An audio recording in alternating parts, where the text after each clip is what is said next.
Ya, ini siswa-siswi SMA IT Matla'ul Hidayah Darussalam.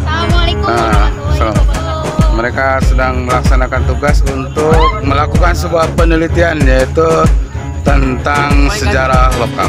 Ya.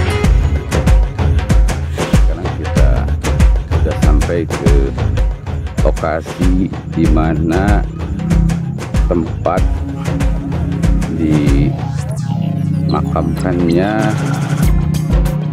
Raden Arya Cikondang, dan ini adalah merupakan bagian dari tubuh beliau, di mana di masa zaman Kerajaan Mataram beliau itu adalah seorang tokoh, seorang pemimpin yang tegas dan tidak mau tunduk untuk membayar upeti kepada Mataram.